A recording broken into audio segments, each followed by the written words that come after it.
Many people don't really consider the speakers when building their rig and crafting their guitar tone. They'll focus on the guitar, its pickups, the pedals and the amp, often with incredibly fine-grained detail to pick out the minute differences between models and brands that will make or break their tone. But when it comes to the speaker, they'll be like, yeah, whatever makes noise, I guess. Guitar speakers are a huge component of the final sound. These are mid-range drivers and, by design, don't represent all frequencies equally. Each speaker will have a different frequency response curve, and the size and dimensions of the cabinet it is contained in will modify that response further. Ultimately, the same rig will sound quite different depending on the cabinet and the speakers you play it through. This is because guitar speakers are designed to craft sound. They are part of the tone-shaping arrangement that makes guitar tones sound like guitar tones. But I can understand why people often discount guitar speakers as unimportant, because this isn't the behaviour of most speakers we interact with. If you're used to listening to music reproduced through hi-fi speakers, studio monitors or headphones, assuming these are all of decent quality, your music will sound mostly the same regardless of what set of headphones or monitors you are listening through. That's because these use a different type of speaker. Full range flat response, or FRFR for short, where every frequency in the audible range is represented more or less equally. Let me just cut off the pedants before they breach into the comments in desperation to be technically correct. Yes, a lot of headphones and monitors are not perfectly full range or flat response. Some may try to deliberately enhance low frequencies to improve the perceived bass response of music, for example. Others might attenuate frequencies due to physical limitations of their design. However, their main job is to reproduce sound with a high level of accuracy without massively colouring or filtering it. In contrast to guitar speakers that are part of the sound crafting process, where assuring this low coloration is not a major concern, FRFR speakers are designed to reproduce an already crafted sound as accurately as possible. One of the ways they achieve this full range performance is to cheat and use multiple drivers, each specialised for different frequency ranges. Those, in conjunction with carefully designed internal circuitry, called a crossover network, divide up the audio into appropriate frequency ranges for each driver. These Palmer StudioOne 5 powered monitors behind me use a 3/4 inch dome tweeter to cover highs up to 20 kHz, and a 5-inch woofer for mids and lows, coupled with a bass reflex port on the back to extend the range down to 50 Hz. If I wanted to get even lower, then I'd need to pair these with a dedicated subwoofer. You'll notice that the cone of the 5-inch driver is smooth, which is a good tell that this is a speaker designed to be paired with a smaller tweeter to get full range performance. It's made from a heavier weight polypropylene, keeping the cone rigid and optimising it for low volume use.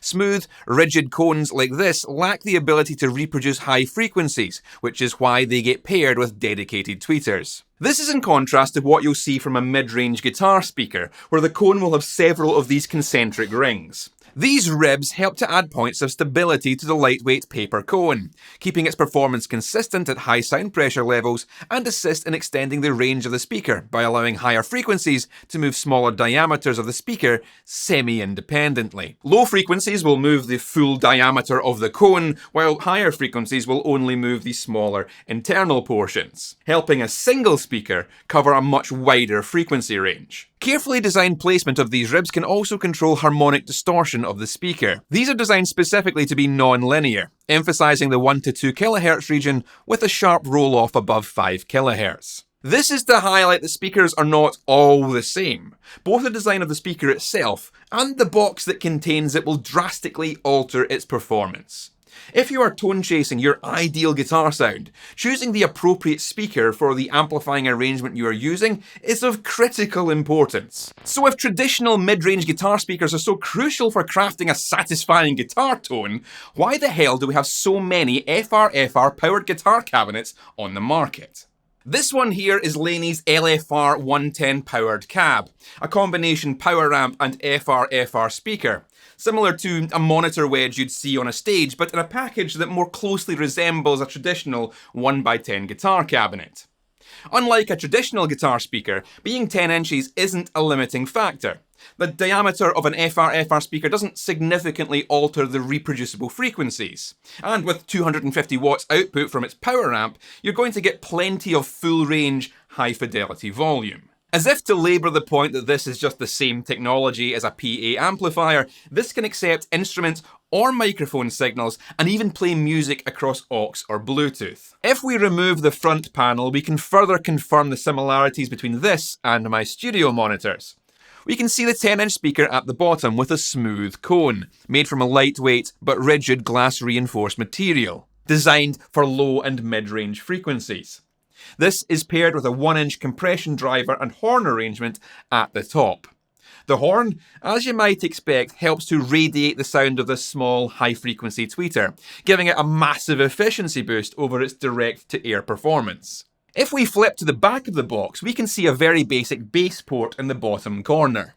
Porting a sealed cabinet helps to enhance the low-end performance of the 10-inch driver by allowing a carefully controlled volume of air to move in and out. There's a whole deep science behind bass porting and cabinet design that is beyond the scope of this video, but this is really just to show that these FRFR powered cabs are designed much more like a studio monitor or a PA speaker than they are a guitar cab. Another feature you won't often find inside a guitar cabinet is this grey sound insulation.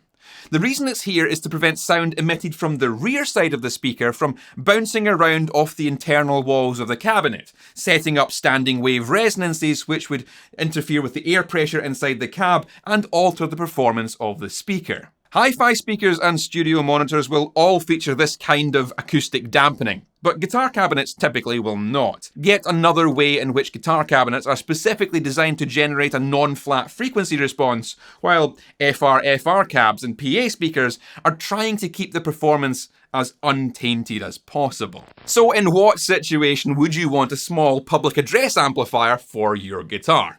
Well, in the modern day, an increasing number of touring bands are finding convenience in using digital floorboard processors, like the Line 6 Helix, Headrush, Quad Cortex, and others. These generate a complete guitar tone from start to end digitally, including guitar cabinet emulation. These are an excellent live convenience because the already crafted guitar sound can be sent directly to the mixing desk via line out, entirely removing the need for loud mic'd up guitar cabinets taking up room on stage and potentially causing feedback issues. In such situations, guitarists can either monitor themselves through the stage wedges at controlled volume, or more likely through a personal mix in an in-ear monitoring system. But what happens when you want to use these floorboard systems to practice at home? Or when you want to take them to a small jam session where you and the other musicians aren't going to be all wired up to headphones? That's what these FRFR powered cabinets are largely for, letting you get the sounds from your processor rig into physical space for home use, for rehearsal, and even as small on-stage monitor if you prefer a little bit of stage volume coming from behind you to make that transition to playing digital feel more normal. Now, I don't have a modern digital processor to demonstrate this with, but for the nostalgic amongst you, I do have this Digitech RP80, a 2004 classic modelling guitar processor with thousands of possible sounds, none of which you'd actually want to use. This was designed at a time when FRFR powered cabs for guitar just weren't a thing. Digital processors were still in their infancy, and it was expected that guitarists would be connecting this to the clean channel of their guitar amplifier, essentially using this like a guitar pedal. As such, by default, the global speaker emulation of the RP80 is turned off. Flipping all the way to page 23 of the 28-page instruction manual tells us that if we hold down drums while inserting power, it will turn the global speaker emulation on. A setting that this device does not memorise and has to be done every single time the RP80 is powered on if you want to use this feature. We can run this using its inbuilt speaker emulation into the FRFR to discover the quality of Digitech's 2004 speaker emulation. Then I'll turn off the speaker emulation in the RP80 and engage the IR loader in the powered cab. This applies one of Laney's advanced impulse responses to the FRFR to emulate the sound of either a 112 or a 412 for devices that don't have their own inbuilt speaker emulation. This will represent a perfect clean amp into a high quality modern cabinet emulation that will let us get an accurate picture of the quality of Digitech's early 2000s modelling. At the very least, it will demonstrate just how much difference an IR can make.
FRFR also lets me fairly represent the sounds from guitars like Enya's Inspire, which has a digital effects processor built into the instrument.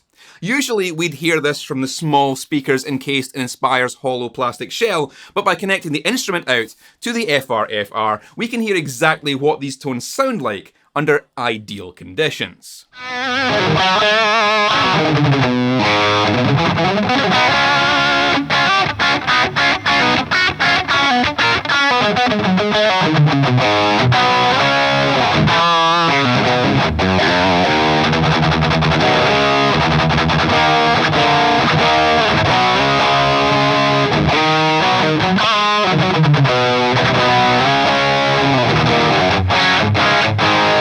Of course, to relegate FRFR-powered cabs to only working with digital processors is misguided, as it'll work with analog gear too. While this Blackstar 100-watt floor amp is capable of driving a traditional guitar cabinet, I can use its line-out instead to connect to the FRFR and utilise the cab rigs in the Blackstar for my cabinet emulation. An important warning here, do not ever connect the speaker output of an amplifier into your FRFR-powered cabinet. You need to use a line-out. Using the speaker out will damage the amplifier in the powered cab.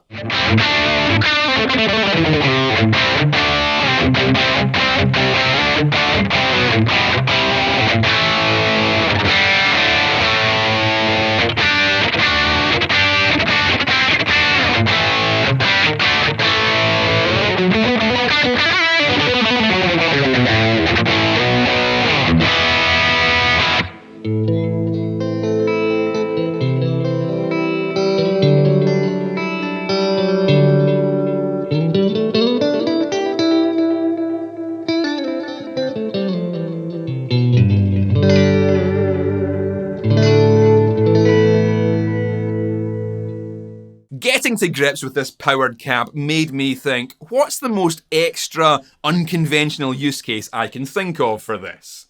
Something I've been wanting to try for a while is a wet-dry rig. The concept here is that adding a lot of wet effects like modulation, reverb and delay gives a great wash of sound at the cost of the clarity of your initial signal. By running two separate rigs, one to process all of the wet effects and one to process a dry version of the signal, you can control the blend of these to retain a crisp, clear tone alongside a thick, dreamy effects soundscape. This works particularly well for clean sounds, but it shouldn't be discounted for high gain, especially if you stick a volume pedal on the end of your wet chain so you can bring the reverb and delay in and out as you need it. To set this up, I obviously need an ABY split to send one guitar signal to two effects chains. I'm using my normal valve amp into attenuator as my dry rig, and then a chain of standard effects pedals into the powered cab with the 412 IR engaged as the wet chain. I've also had to utilise the hum no here, because splitting the signal into two amps powered off the same mains connection generates a ground loop which hums pretty bad, making this an essential noise killer for the rig. But I think the results do a great job of demonstrating the advantage of a wet-dry rig, despite the extra work and expense required to set one up.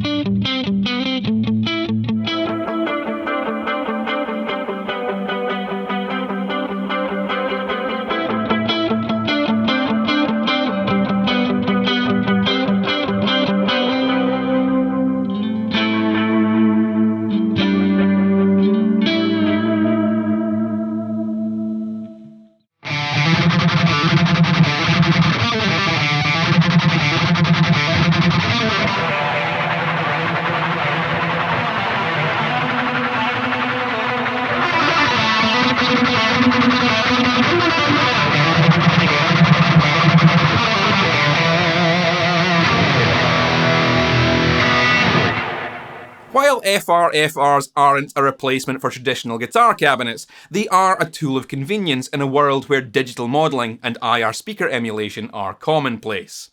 With a little imagination, they have a host of applications, and something reasonably compact like this LFR 110 can satisfy home, rehearsal and live monitoring use cases. I like that it has a high frequency trim to help balance out overly bright or overly dark signals coming from different devices. That got a fair bit of play here. Everything you heard during this video was recorded direct via the XLR out, which gives you the option of monitoring your signal live through the speaker in space, while simultaneously sending it direct to the front of house.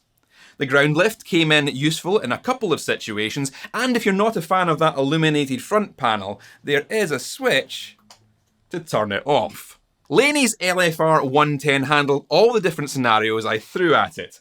It has just enough features to make all of this easily viable, and as far as I can tell, it's representing all of the sounds from these different guitar devices accurately. So if any of these tones ended up sounding like shit, the blame lies squarely with them and the player, not the FRFR. It's kind of a perfect product in the sense that it ticks all of the boxes that it needs to tick. It's compact, incredibly robust, and not particularly heavy, so it's a 10 out of 10 for transport and load-ins. It has enough features to make it useful in a wide range of applications, but nothing surplus to requirement to drive up the cost unnecessarily. It represents the sounds accurately and can get as loud as you need it for personal monitoring, which is exactly its design parameters. Yeah, sure, it's a plain black box with a light in it. Not exactly the sexiest looking cabinet out there, but this is not the part of your rig that needs to be drawing attention. It should be the invisible background element, to be heard and not seen. I cannot think of any legitimate issue with this powered cab, so if you are in the market for a small FRFR to monitor your floorboard effects processor, give this Laney one a look. You'll find links to this in the video description. That's all for now. Keep it loud and stay safe.